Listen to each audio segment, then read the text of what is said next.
Well, I have the distinct privilege of introducing Donnie Griggs. Before I do, two announcements. One, the Gospel Coalition National Conference is coming up in Indianapolis, and there's a lunch being sponsored partially by Small Town Summits out there. No, it's not a lunch, I'm sorry. It's just it's a 1 hour gathering. It's free, and that's why there's no lunch. No lunch. No lunch.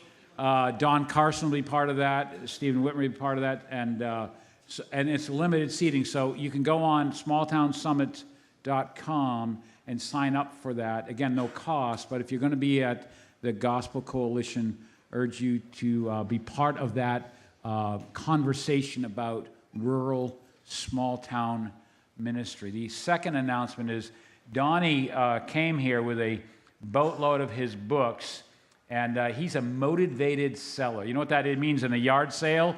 You get a deal. So for $10, you can pick up his book as you walk out. If he's not out there, just leave the $10 bill there, and I'll pick it up. I met Donnie in February of 2017. 2016, I met Stephen Whitmer, and through the conversation of what God might do in New England, he said, hey, he's joining this cohort with this guy by the name of Donnie Griggs. And I don't read guys' books who have intimidating beards, so I hadn't read that book yet. So we have distinct beards. No. It was through that we spent some time together down in North Carolina. Most importantly, Donnie is a child of Jesus, and he's the husband of Jillian, the father of Jed and Wyatt, right? Got that right? I got a Jed, too. Yeah, man. He's got a PhD in duck hunting. Just kidding. He told me to say that. No. Yeah, what's wrong with that? That's right.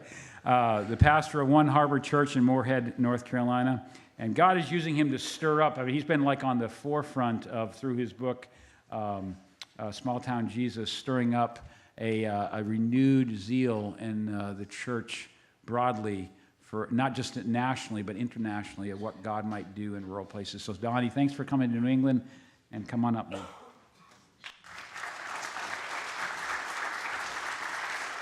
All right.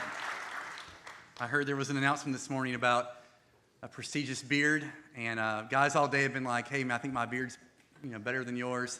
I'm not the guy who said that, so I'm okay. Your beards are cool. It's fine.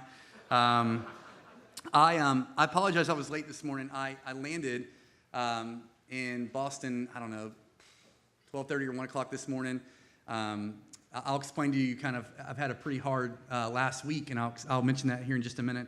The taxi took me to the wrong hotel in Boston, and 1:30 in the morning I was standing outside in the cold trying to get someone to take me to the right hotel, kind of a Nazareth, Bethlehem type moment there. But anyway, I arrived, stressed out, feeling anxious that I had missed so much of the morning, feeling overwhelmed and exhausted from the last week of really painful, hard, sad ministry in my little town. One of the hardest weeks that we've had. And I just say all that to say that, ministry is hard. And when you show up in situations like this, it's easy to kind of smile and act like everything's fine. But for a lot of us, we're carrying the weight of loving and leading and caring, and the disappointments that come, the frustrations that come. And I just want you to know that you're not alone in that. And I also want to say that, when we come to conferences like this, what's a really healthy thing to do is to, pray for each other. And so I want to encourage you to not take that for granted. You're here in a safe place where no one cares how many people come to the church you go to on Sunday mornings. We're just thankful that you're making much of Jesus where you are. And if you're down and you're struggling, you can just grab a stranger here and just say, hey, pray for me, encourage me, speak the gospel to me again, remind me why Jesus is enough. And so I want to encourage you, to do that. Don't just come and take a bunch of notes. If you're limping, hurting, struggling, you shouldn't leave that way. You can have some brothers and sisters get around you and love on you. So I was born and raised in a little town called Moorhead City in North Carolina, kind of southern coastal North Carolina. And it's a town now of about 9,000 people, which I know makes us like a big city to some people. There's this weird dynamic that happens in rooms like this where everyone's competing over how small their town is. Oh, you think your town's small. Like that sort of dynamic. It's a weird environment, you know? And so I'm embarrassed to tell you there are 9,000 people in my town now. There were less people when I wrote the book, if that makes you feel better. But we are surrounded by a lot of smaller towns. We've got lots of little islands. And up until really 50 years ago-ish, there weren't bridges connecting these islands to the mainland, and everyone liked it like that. I still know people who they were the physician that traveled by boat to the different islands. One day a week, they go to a different island, and they'd see all the sick people. The people on these islands were very happy with the situation. They don't want to be part of society. So this is, this kind of connection now to the mainland is a real source of disdain for them. They had this deep hatred for outsiders. So even though our towns, we got the Walmart, that they have to come to, we're very much aware of, very much, much smaller towns. And we've got a little town near us called Davis, a little island called Davis. And most of the people I know from Davis, their last name is Davis. I'm not making this up. I got a dude right now on our pastor track. His name is Davis from, you guessed it, Davis. So I got 9,000 people, but I want to express to you the authenticity of who I am. I still get it. I left after high school. I'd never even been on a plane. Never left before, and just very long story short, I ended up being gone for right at 10 years. I did short-term missions all over the world, India and Africa, and all over the place. Just got to see everything, and then I was based in a church in Southern California, really Los Angeles, for 5 years. And this is when I was working at a church, and it's when I discovered this whole phrase, church planting. And so I started reading and studying about this, and from everything I read, I assumed that I would be giving my life to planting a church in a major city somewhere in the world. And then a little over about 10 and a half years ago, I got on a plane. It's the randomest thing. I was just married to my wife, and I got invited to speak at something. It was weird, but I went because it was in my hometown. And I went home, and I ended up around a whole bunch of my friends from school. And it was like they were in a race to see who could go to hell the quickest. The addiction, the despair, the suicide was just unbelievable. And God just broke our heart. We just got on a plane sobbing, going all the way back to California. And, the next thing we know, a few months later, we packed everything. Our church took up an offering. This is how that the church has really got your back. We got $800. So it was tough telling my father-in-law this information because I told him, we're going to be fully funded. It's going to be great. This offering is going to cover the whole thing. He's like, what'd you guys get? $800. So anyhow, we start driving across the country from Southern California to coastal North Carolina. We ended up flipping our car over. We went to outside of Odessa, Texas, and there's just a lot of this kind of freak ice storm. We hit a bunch of black ice, and this guy with a gooseneck trailer with horses in it in front of us, punched the brakes and started sliding, so we had to hit the brakes. Well, then next thing you know, we landed upside down in a ditch and totaled our car. That was a tough phone call to make back to my wife's parents. And we just got in a rental van and kept driving. I found out I was reformed on the drive across the country, so that was fun. I was listening to Tim Keller and Ed Clowney preaching Christ in a postmodern world. We got like 2 hours away from Morehead City and was like, we got a problem. I'm reformed. And this is Friday, church starts on Sunday. So it wasn't your conventional start, but we just started making much of Jesus. And it's been an interesting 10 years. It's been an amazing 10 years.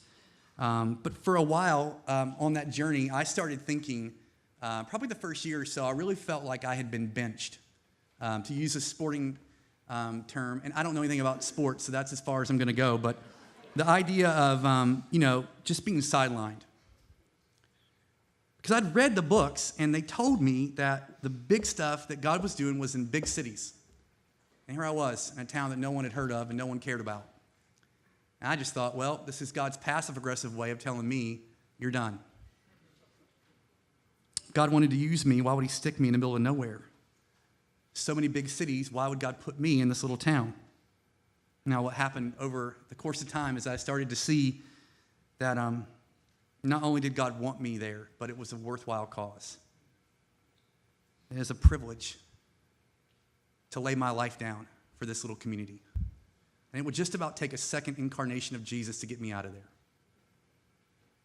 So I wrote the book, spent a few years traveling around, trying to encourage folks and help guys. And I'm so excited for the opportunities we have like this now that are growing and growing. It's just becoming somewhat normal, which is awesome. That we're talking about this more. We're thinking about this more. And I'm so thankful. I wasn't alone in caring about this, but I felt alone. And it's through meeting so many people over the last few years, you just see God is at work in little communities all over the place.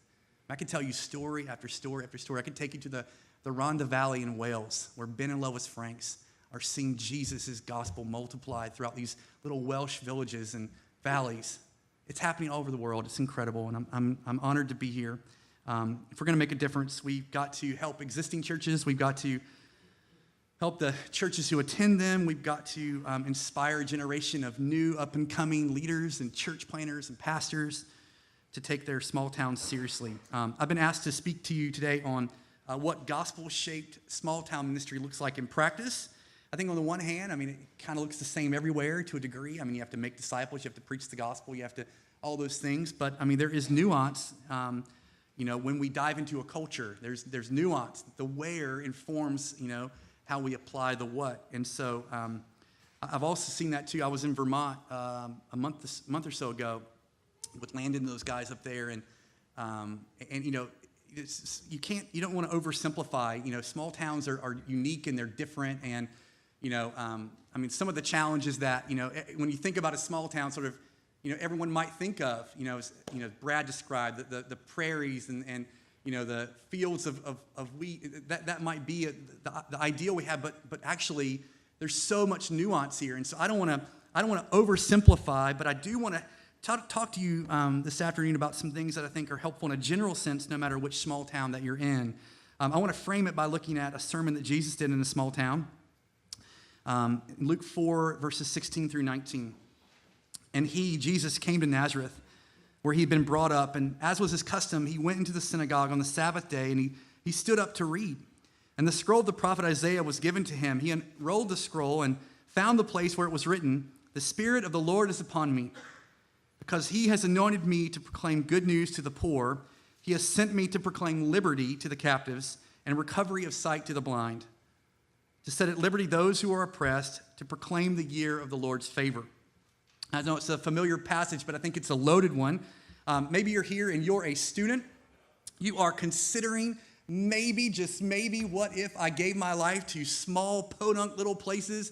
I don't know if I want to. You're just kind of in that place. Maybe you're here and you're already doing that, and you're going, man, I've talked to some of you guys. You're just going, man, I'm slugging it out in a small, little, rural, forgotten place. I just need some, I want to get some encouragement. I want to meet other people. Maybe you're here and you're serving in a lay role in your church. You're not on staff. I've met some of you, and I just want to take a moment to commend you and thank you because that is not normal. What's normal is the lead guy goes to a conference and he drinks a bunch of cool small batch coffee and he buys a bunch of books he's never going to read and he goes home and that's it.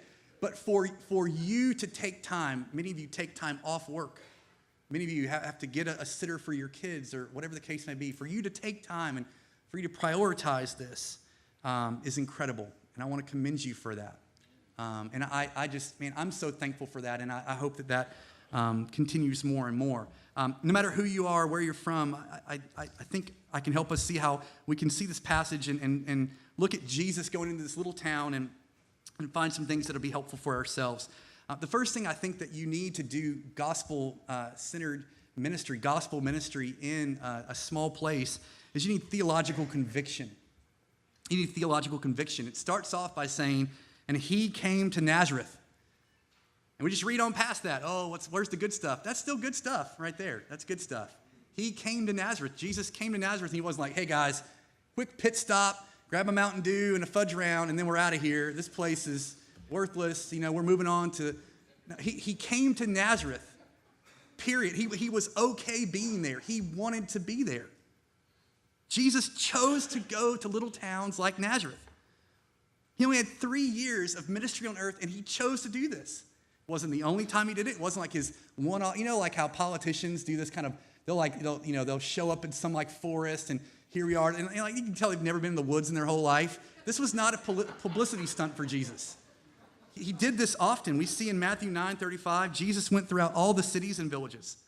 All the cities and villages. Jesus went throughout all of them, teaching in their synagogues, proclaiming the gospel of the kingdom, and healing every disease and every affliction. Jesus did this. He wasn't like, Peter, you've been bad again. You're going to go spend some time in those villages. No, Jesus went. Jesus didn't go there and do second-rate ministry. And if you want to see the real show, join us in Jerusalem next week. He didn't go to the big city and say, hey, fingers crossed one day. I was at a church one time, and the person didn't know who I was or what I was doing, or I'd written a book, or that I cared about this. And so they said to me, oh, where are you from? I was like, oh, a little town in North Carolina. They're like, that's great. They were going to a particular Bible college, and they said, our professor was just talking about small towns this week. I was like, no, that's amazing. That's amazing. Tell me more. And the guy said, yeah, he told us that, a lot of times people move from small towns to big cities, and sometimes those people in big cities end up going to good churches, and sometimes those people who go from small towns to big cities and end up in good churches, sometimes some of those people may go back to a small town, and who knows, they may just do something. I'm like, dude, that's the hope for small towns? Like, that's what we're waiting on?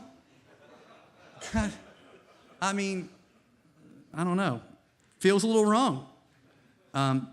These little towns, these little villages got Jesus.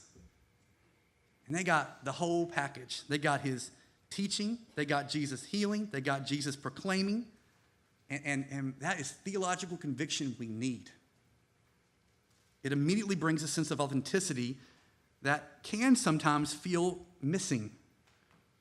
Sometimes we feel shy or embarrassed outside of this context where we're bragging on how small our town is. Somewhere else we feel shy or embarrassed. Oh, we're only in this little town. But hey, I'm hanging on one day. Maybe I'll get promoted. Small town ministry cannot be a stepping stone if it's going to be done right. That's why I'm so thankful for guys like Richard and Michael Kruger at RTS and on. These guys helping lift the tide, helping bring validity, helping. Now, I'm not saying that you're going to be in the small town that you might be in now forever. And I'm not saying that everyone should go. But for those of us who do, I am saying it is a rich and worthwhile calling. If God wants you to move on one day, that is one thing. But you seeing it like a pit stop to bigger and better won't work. Now, it will work maybe for you and your vision for your life. But in the meantime, you're going to do a lot of damage to the people and the place that you're in. I know too many of these church planners longing for somewhere with a Target and small batch coffee, longing for somewhere where they're going to be guaranteed more Twitter followers. You know what? My town doesn't care about Twitter. I would be embarrassed for them to know I'm on Twitter. My friends call it Tweeter. That's what they call it. Like they don't think it's cool. All right? So, but that deal where that's what's really driving this. That's what's really driving this, under all this. That's just what's fueling. Man, a couple of things. One, that's not okay for your soul. And two, that's going to do a lot of damage to the people that are around you. See, small towns are places that God made, and they're full of people made in God's image. They're also full of real problems that only God can heal. And so those people, no matter where they are, dirt floor, no running water, whatever, they deserve to be taken seriously. You need theological conviction to undergird you. The conviction that God loves little towns like yours, that even Jesus prioritized little towns. Then Jesus sent his disciples into little towns, and then Jesus has seen fit to send you. Jim Elliot, one of my favorite American missionaries, says, wherever you're at, be all there. Maybe you'll be somewhere else some other day, who knows? But right now you're not, so be all there. By the way, when the leader, and I know not all of you are, but all of you are, no doubt influential in some way, shape, or form. But when the leadership is always looking to the horizon for something, some other greener pasture, suburbia or urban or whatever, you might not know this if you're not from a small town, but you are unintentionally fertilizing an unhelpful ideology that exists in small towns. Growing up in a small town, those who could get out did, and very few of them come back. There's this sense in which we want to get out of here. We want to get out of here and go somewhere cool. So most of my friends, when they got out of high school, the ones who had any money, they went to Raleigh. And that's pretty much where they all still live. And one day they're going to buy a vacation home back here in our town, and that's how it'll work for them.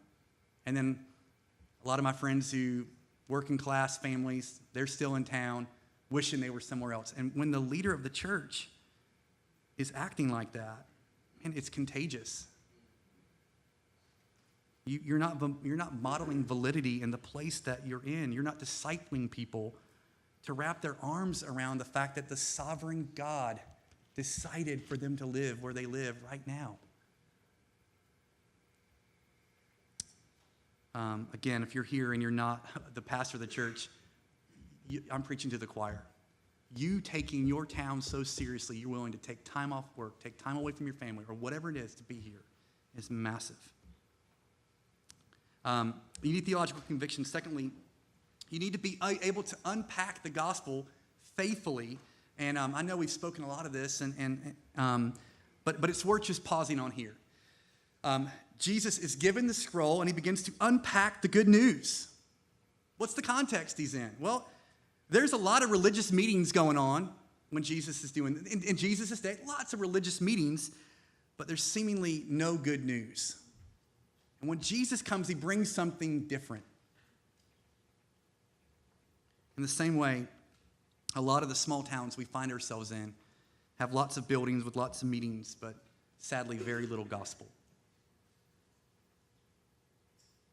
A lot of times we find people in small towns might have been going to church for some time, but it's been a long time since they've heard the good news of the gospel. A lady came up to me early on, and she said, "Did you say in your sermon that God loves me just because he loves me?" I said, "Yeah." And she just started sobbing. She said, "I've been going to church every Sunday and every Wednesday night for 37 years, and no one's ever told me that." I mean, they hear a lot of other stuff. Politics. That's rich. Morality. Those aren't the gospel. And I know you know this. But many folks I meet who lead in small towns just don't see the danger of morality. I mean, I'm thankful that I'm in a room where I'm preaching to the choir, but I want to encourage you not to take it for granted. I hear a lot. My town already knows all that. I mean, look at all the buildings.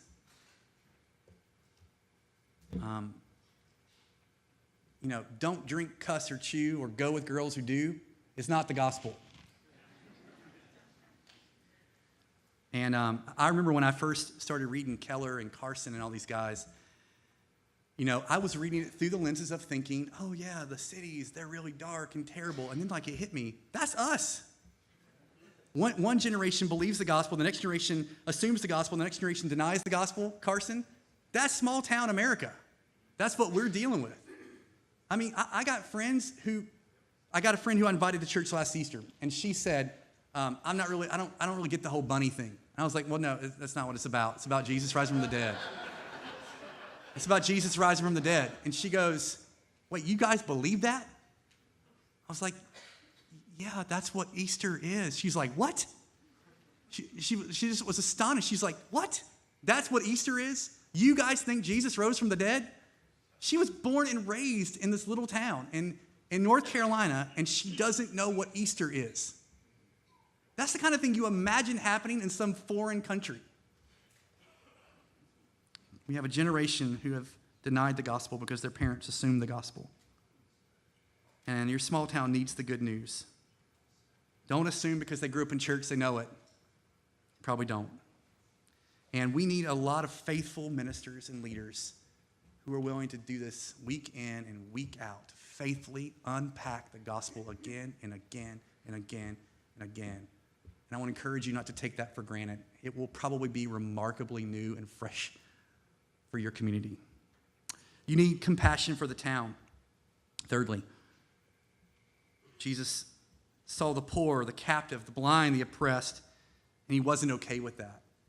Someone told me once, yeah, I know people in my town are going to hell, but hey, that's their problem. They know where we meet on Sunday. This guy was a leader in a church. Man, what darkness got in your heart? It's not okay. It's not okay. There's pain and there's sorrow in your little town that only Jesus can heal. And a lot of times as pastors, we are aware of the pain and the sorrow inside of the church, which is great, but there's also pain in our community. And I think that we're to care about that too. Romans 12:15 says we're to weep with those who weep. And when your community is weeping, when your little town is weeping, you should be weeping. You should be there. You should be present. This last week, a week ago, actually today, a fire chief from our neighboring town was skiing with his son, and he lost control, and he tragically died. And it has been a very hard week. Very long, very hard week. And I'm late here because I was asked to help with his funeral. And I love you guys a lot, but my community was grieving. My whole community was mourning. It was the largest funeral our county's had in 20 years. And that's my town. And when they're devastated, I'm devastated. When they're weeping, I'm weeping. I care about them. We had a hurricane. We get a lot of those, but Hurricane Florence, I mean, I've been there most of my life. I've been through dozens of hurricanes. That was a bad one.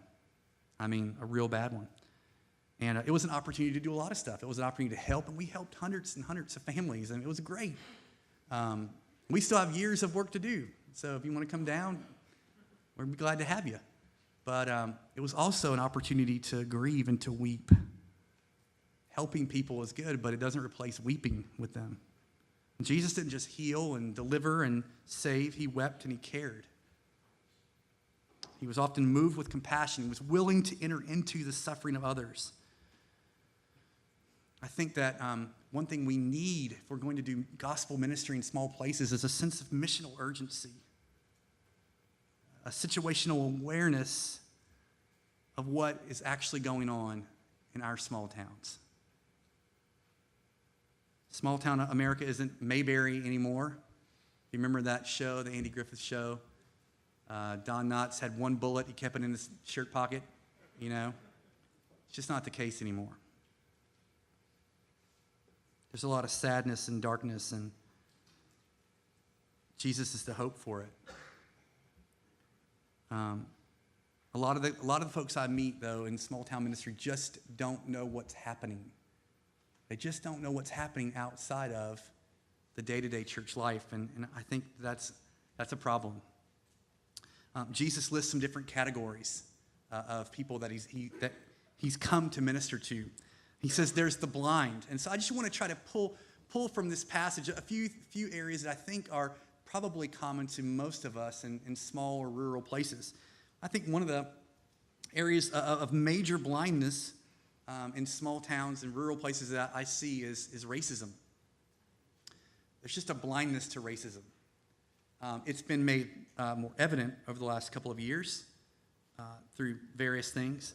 But what I think I've experienced living in big cities like Los Angeles. I actually lived in a little a town within Los Angeles called Rowland Heights. It has got a massive Korean population. All the signs on the road are in Korean. The McDonald's sign on the road is in Korean.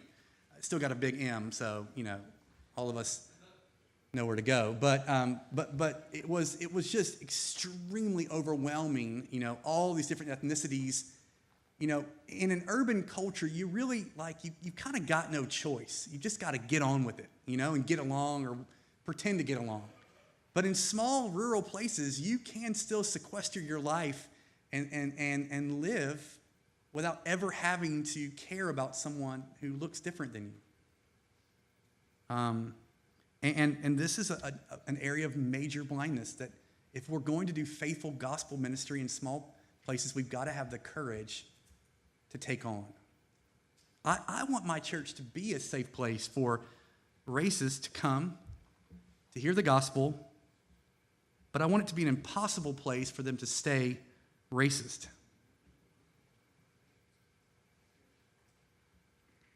And I tell you, where the rubber meets the road in small town ministry, no one's going to raise their hand on Sunday and be like, hey, wait a second, I'm in the KKK. I thought that was a good, no one's going to do that. You're going to feel good about yourself standing up on Sunday going, racism's bad. It's going to be, in a backyard barbecue, and somebody influential is going to say something stupid.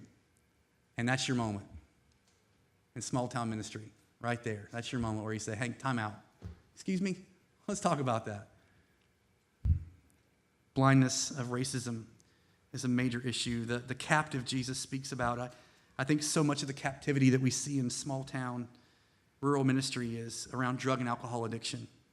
If y'all know me, this is a pretty big one for me. I grew up with a brother who was a everything addict. He was a heroin dealer. He was an everything dealer for the last 20 years. And I wrote an article a couple weeks back for the Gospel Coalition on this that you can check out. Speaks to it a lot. But you are more likely now to die of an opioid overdose in America than you are by dying of a car accident. And that's not just in big cities. It's actually more prevalent in small rural communities. I serve as the chaplain for the fire department and EMS in our community, and I go to sometimes 3 overdoses in a day in our town. I've done funerals back to back. There's seemingly an inescapable captivity. Jesus comes and says, I've come to set at liberty those who are captive. Gospel ministry in small towns is addressing captivity. Jesus says the poor. Now, I know that can mean lots of things, but I bet it also means the poor. I didn't go to Gordon-Conwell. I'm nervous. But I think it means the poor. And poverty, man. So many small communities have a substantial portion of the population well below the poverty line. So how are we doing gospel ministry in a way that lifts them up and cares for them? How do we, Jesus elevated the widow's mite. And we don't just come in here, let me fix it for you. No, we have much to learn from the poor. How are we doing that? How are we doing church in such a way where we're creating opportunities for rich and poor to do life together, to be in community together, and on and on. With this whole thing of the poor, while I would definitely reject the notion that small town, rural places are all a bunch of 3-tooth inbred rednecks, I would say that there are lots of people in my community who are never going to read a book. They're not going to read my book. They're not going to read your book. I got to really bend over backwards to try to help them find a way just to read the Bible. Have you seen the Jesus Storybook Bible? It's awesome here. I got to try hard, And I'm not trying to speak down about our community. It's just the reality that we're dealing with. And I want to just bring that out because, a lot of times we in the church planting kind of world, we're obsessed with podcasts and books and blogs and all this stuff. And a lot of people in our communities just don't care. And you can try all you want. They're probably never going to care. And the deal is that I see a lot of guys doing small town ministry, kind of living in this sort of podcast, book, blog world, and I'm not saying that's bad, but then they sort of bring that over in the way they do ministry. And you know, the fact of the matter is, people in your small town don't care if you know Greek or not. And when you talk about it, it's rubbing them the wrong way. They're like, oh, who cares? You know, that just doesn't matter to them. It's fascinating to me that Jesus, the very Word of God, chose to speak to simple people and say profound things in very simple ways. It's fascinating to me. Jesus spoke in parables. He no doubt knew everything about himself. I think we'd all agree on that. No doubt knew how much we all needed to know everything about himself, and yet he showed such restraint when he ministered to people. I am the bread of life. He just such restraint. Spoke in ways that people could understand, could get their hearts and their heads around. My favorite preacher is Tim Keller. I love listening to him. But if I go, get up on Sunday morning at my church and I start quoting the New York Times and talking about some opera and all this stuff, people are going to be like, what in the world is wrong with this guy? Like, I can't do that. My proudest moment, we were addressing a passage that was talking about generational sin. And I was like, I know that a lot of you guys are like, this is the part of the Bible I think is so weird. We just reject anything. This ideal doesn't make sense to us. And I said, but doesn't it though? If I get stoned and sing all night long, it's just and my whole church shouted, family tradition. It's a Hank Williams Jr. song. It was my proudest moment ever. That's what I've got to do, but I'm taking from what I saw Keller doing. I'm applying it to my culture. But I want to encourage you. I know this is under the guise of poverty. It's a bit of a stretch, but I see this happening a lot. Guys preaching 30,000 feet over people's heads. It's like I had one church planner tell me, I've thought every Sunday, I thought for 2 years every Sunday that my professor who graded my sermons in seminary was in the back room grading the paper. And I realized he's never been here. He's never going to come. And I see so many guys doing that. Look, Tim Keller's probably never coming to your church plant, all right?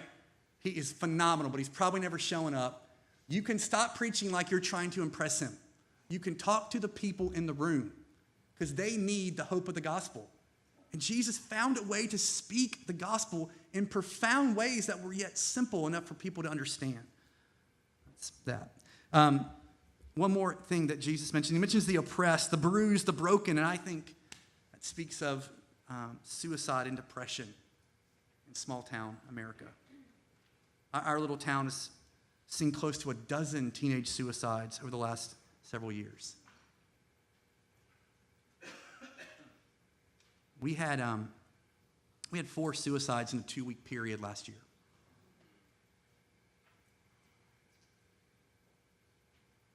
I went to one. It was the last day of school, and this dad had told his kids that he was going to pick them up and take them for a week's vacation at the beach. But when they got out of school, he was already gone. And I had to sit his kids down and tell them, your dad's not coming home. I work with first responders a lot. For the last 2 years in a row, nationally, more first responders die by suicide than die in the line of duty. Fire is not what's dangerous to firefighters. It's not the most dangerous thing. A lot of us in small town, rural communities deal with a lack of trained counselors, which is a major factor for us in this. But ignorance is another major factor. And I don't mean that to be unkind, but we often speak like no one in the room is dealing with this. Like no one in the room is dealing with depression, which further alienates those who are suffering in silence. I read this quote a couple years ago. Be kind, everyone you meet is fighting a great battle. Maybe that's not the issues that you're dealing with here in New England. Maybe you're thinking, I don't even know where to start. I love how Jeremiah 29:7 says, seek the welfare of the city. And that word seek, it's to thoroughly read, repeatedly read, study. And then another way of saying it is to beat a path. Got it. You ever tried to walk through the woods for the first time, like on a trail, like it's not a trail? You know, it's precarious, it's hard, it's tough. I mean, if you hunt, and I'm not saying you must, but if you do, you know what that feels like. But then you walk through the next time, it's a little easier, the next time it's a little easier, the next time it's a little easier. I think that sort of beat a path, that seek the welfare of the city, the first few times you try to do this, it does feel a little tough. It does feel a little odd. I went the wrong way that way. I went the wrong way that way. But after you do it for some time, you start to get a feel for it. You start to get a feel for how to be a blessing to your community. There's obviously lots more we can talk about, but gospel ministry in small places shouldn't mean running from these things. It should mean running to these things. Jesus took the time that he had to address what was really going on in the people around him, and he applied the hope of the gospel to those things. Next, quickly, you need to depend on the power of the Spirit. The Spirit of the Lord is upon me. The Lord has anointed me. Jesus needed the power of the Spirit to do the ministry he was doing, even in Nazareth. Not just when he was in big cities, but when he was there. Now, obviously, there's a special way that it was true about Jesus, and he was set apart for a superior task to us, but he does go on and command his disciples to not go on his mission in their own strength, but to wait for the power of the Spirit. And I want to tell you how often I have done the opposite of this. I've barged into darkness in my own strength, and I've walked out with my tail between my legs. The darkness that we face in small town, rural places is too big for us to face on our own. In Acts, God was doing amazing miracles. He was healing and setting people free, and these brothers wanted in on the action. You know the story, Acts 19:14. Some of the itinerant Jewish exorcists undertook to invoke the name of the Lord Jesus over those who had evil spirits, saying, I adjure you by the Jesus whom Paul proclaims. The 7 sons of a Jewish high priest named Sceva were doing this, but the evil spirit answered them, Jesus I know, Paul I recognize, but who are you? And the man in whom was the evil spirit leaped on them and mastered all of them and overpowered them so that they fled out of the house naked and wounded. Now, I know that if you're a redneck, that's a funny story. Guys getting beat up and naked and all the rest. But, man, I've never seen what I've seen recently of the last year, dealing with so much addiction and so much stuff in our community. I've never really given these guys the benefit of the doubt before. The reality is they cared enough to do something. They could have just stayed at home, safe, while someone was being possessed by a demon, but hey, assuming the best, they wanted to help. And I've seen how quickly that can be me, thinking that my care or my concern or my experience or anything is enough.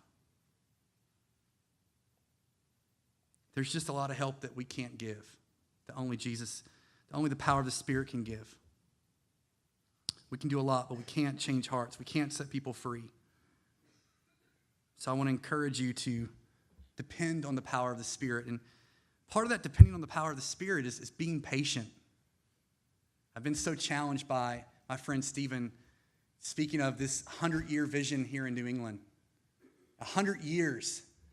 I'm just not that guy. I want it done. And so that so challenges me and inspires me. It's such a godly thing. Now, again, you don't want to take 100 years because we've all been sloppy and lazy, but that patience, we're going to patiently trust the Lord. It's good. A couple more quick ones. You need to model healthy team. Hang on, wait a second. That's not in the text. Yeah, but we know the rest of the story. We know that Jesus, to fulfill this text, is going to multiply himself again and again and again. Why do I bring that up? Because pastors in small towns are often worshiped as gods.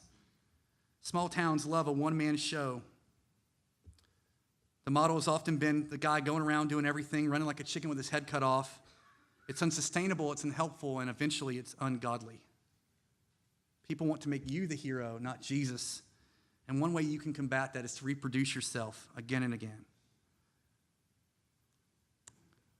In Matthew 23, verse 5, Jesus speaks of how the Pharisees loved this place of honor. They loved being recognized in the community. And again, I'd always read this and thought, no, those idiots.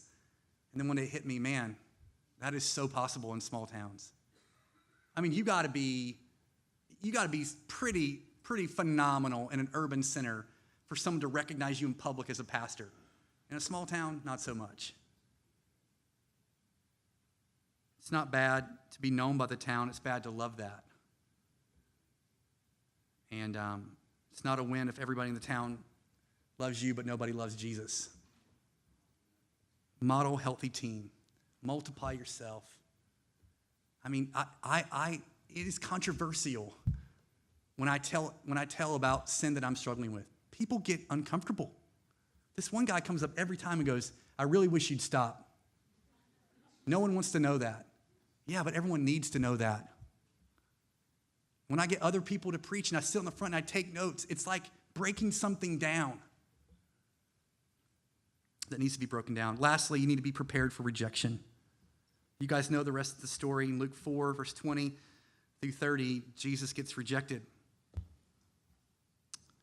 The synagogue was filled with wrath. They chase him out. They try to kill him. It's brutal. But it's often part of the gig, doing ministry in small towns. If you're going to be faithful to gospel ministry in a small place, you're going to have to stand up to people of influence.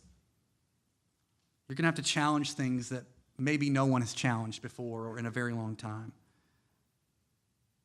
You're likely going to offend people who are good pillars in this community before you were born kind of people.